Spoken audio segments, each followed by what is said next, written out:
Hi, all you SPMEs out there. Today's question has 3 answers, and the third answer is a secret you're going to want to stick around for because it will explain how you can drastically increase your self-publishing Amazon royalties. Now, let's get into it.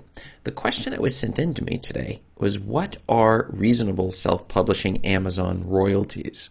Now, this is an excellent question because if we're going to get into self-publishing and we're going to use Amazon, we want to make sure that the royalties, the money that we're going to be getting back from Amazon, makes the effort worth our while, as opposed to maybe trying a different platform or a different way of earning money online. So there's lots of different options and reasons we might be asking this question. And so that's what we would like to explore today. This is Chris Baird from selfpublishingmadeeasynow.com. Click the subscribe bell if you'd like for me to make more videos like this one. And check out my self-publishing checklist below, which is free. You just click on it and you can grab a copy of it. It will show you maybe some steps that you're missing. Because here, what we're trying to do is make self-publishing not so difficult. It doesn't have to be so difficult. So let's get into it.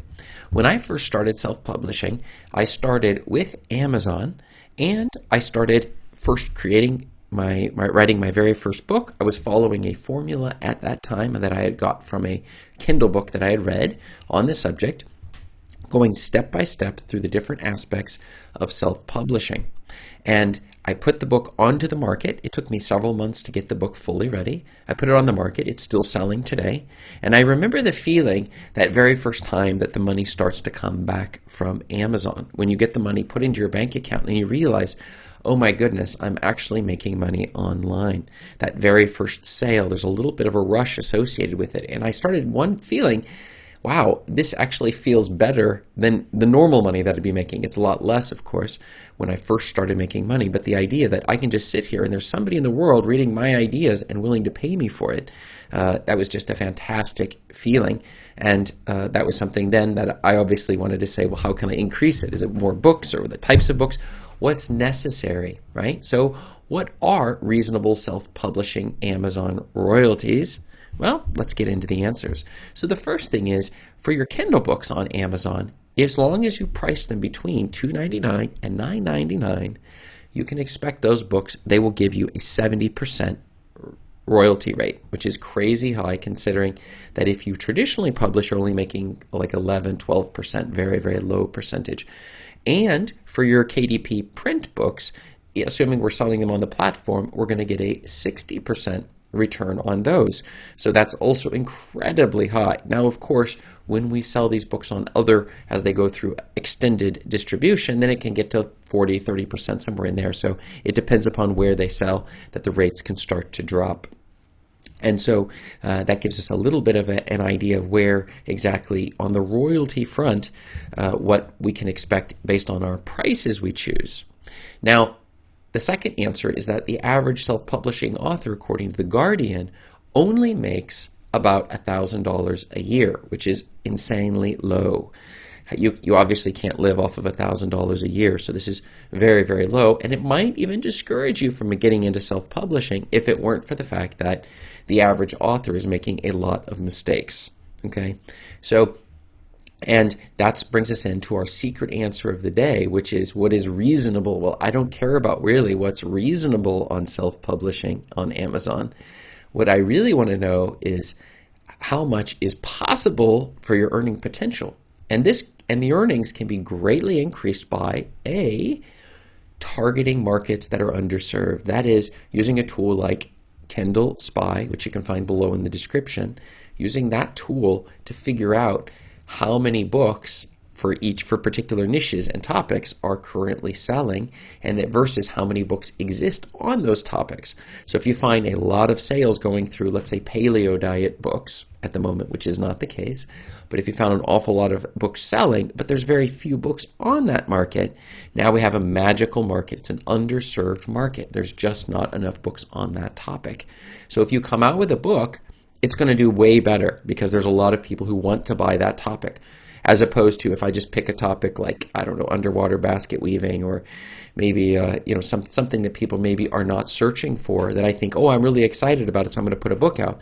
Well, we don't. You might find a magical market, but the reality is most people fail with this strategy. You're going to come out with your book, but there's already too many books on that topic, or no books on that topic, and nobody cares.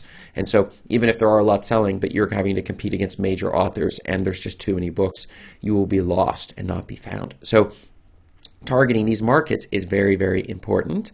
And then you're going to have, and then optimizing, and this is the B answer of the secret, optimizing your cover. So a good cover, I use a Fiverr designer you can find below in the description. Your title. The title will be based upon, again, the keywords that we were looking at using KDSpy. The keywords themselves, also KDSpy, and your description, okay? And so looking at the top selling books and the types of descriptions they're using for your genre. We're going to make sure our book length matches the best sellers in that genre that we have. And we can even look at the table of contents for other authors in our genre to make sure that our books are very similar in terms of what the expectation, because obviously if people really love those books, they love the way they look, the way they feel, the length of the books, the way the chapters are broken down, and we can have a very similar structure with our books to ensure we're going to get an equal amount of success. And then using a tool like Publisher Rocket, which you find below in the description, you can find the keywords that you're going to use to run your Amazon ads to help people find your books. And if you do all of these tricks, then we can get a book that's earning $1,000 or several $1,000s a month if you're following all of the tricks. So these are possible options for you in terms of what you can expect. I remember when I first started following these tricks and I started seeing a single book earning me $1,000 a month, I could not believe the amount of money that was flowing, and I just took the money and reinvested in other books. And it doesn't mean you're going to hit a home run every single time, but it does mean that you can drastically increase your amount of money that's being made on Amazon and the royalties that you're getting if your pricing is right. The other thing is as you see sales on a specific book, raising the prices so that you're able to actually make more money off of that title. So I usually will look and see every time I see 6 sales on a given book, I'm going to raise the price $1. And if I've gone a month without 6 sales, without any sales of that book, I'm going to drop the price $1 until I reach a base price. And one of the secrets I found is I want to be making on my paperback books $5 for each manuscript. So if I have 2 books together that are a bundle, well, that's $5 for each. There's 2 manuscripts, so I should get $5 for the first and then $1 for each additional. So that would be a $6 in royalties as my lowest price I'm willing to sell. Most people who sell their books, especially the paperback, they sell prices that are too low. And it seems crazy. You would be thinking, why would somebody, and too low, and I don't even care how long the book is. If it's a single book, you should be making $5 off of that book, regardless of everything else. And so that little secret alone has made me tens of thousands of dollars just understanding to getting my pricing right. My pricing was completely off. I assume if I'm not selling books, it's because the price is too low. That is incorrect. If you're not selling too many books, it's because your cover and your title is terrible, or you're getting terrible reviews on the book, which means you need a higher quality book, which means maybe investing more in terms of editing. So there's a number of things that we can do and we can change on our books in order to increase the sales that are coming through on those books and increasing our royalties that we're making. And it is the combination of these things. We don't need to do them all at once, but at least focusing on one at a time and slowly increasing the quality of the books that we're putting on the market, optimizing them for the markets, and making sure we're targeting underserved markets, and then running ads against it. That combination together is going to result in you making a lot of money off Amazon. So, what are reasonable self-publishing Amazon royalties? Well, why don't you tell me what you found? Go ahead and tell me below in the comments, and I love to respond. I respond to every comment that comes through. I would really love to hear what exactly you found as being reasonable, maybe what you've made off of Amazon self-publishing. And check out above me here for more videos that answer your self-publishing questions. Thanks.